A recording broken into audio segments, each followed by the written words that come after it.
Masks. I can't believe we're talking about masks again.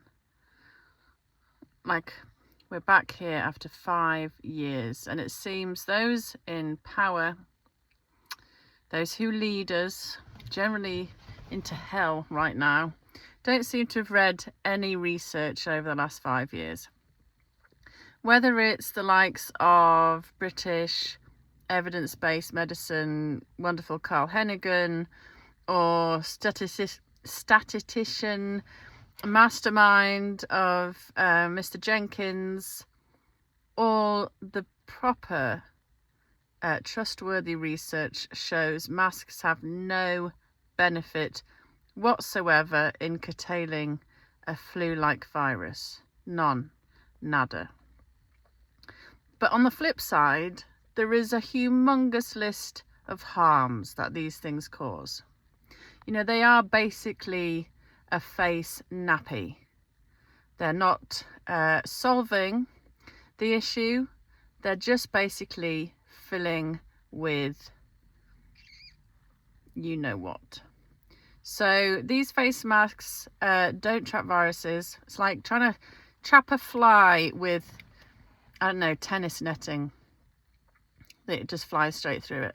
But what it does do is collect bacteria and gets moist and damp, and if you have a virus, often that virus aggregates on the surface of that mask that you then go on to touch all the time, and then you touch everything and everything around you.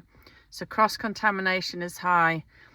There's a lot of research showing if you have a virus, it increases your viral load, it stops you recovering, and it can also make you more sick. It impedes people's breathing, so anyone who has asthma, anyone with the anxiety, and then it makes their anxiety worse. And I don't know about you, but if you've ever had a flu or a really nasty cold, like I've had a nasty virus the last couple of weeks, well, you know, I just got on with things, you know. The idea of curtailing your breathing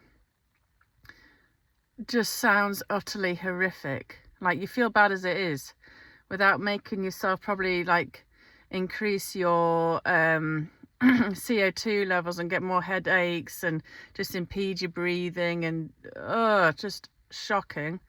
It obviously impedes children's communication, their learning abilities. Again, when I talk about burkas, for example, 80% of communication comes from non-verbal cues, so your facial expressions, the tone of your voice. Kids can't learn, they can't decipher your emotions as well when you're wearing a mask. They can't learn from the teacher, they can't hear, they can't communicate properly. It creates a barrier between you and the other person you're speaking to, kids trying to play and interact with each other. These things are generally plasticky and terrible for the environment, and we saw them in bushes everywhere, on streets, littering everywhere, in rivers. You know, they don't get recycled, and they just look disgusting and litter everywhere and end up in seas and clogging up poor whales and fishes. We end up buying them often from places like China, who are the ones to benefit again.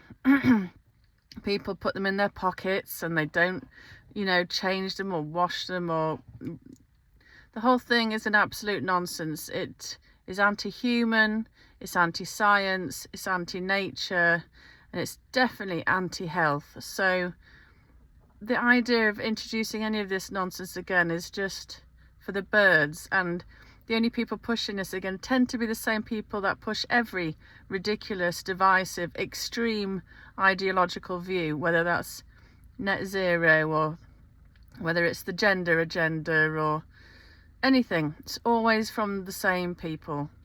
And it's time for a grown-up, rational, logical, science-based, mature group of people to ideally take over the running of this country again, and Europe, who base things on facts, science, and evidence that supports and benefits people rather than curtails and restrains, divides, and generally makes you more poorly.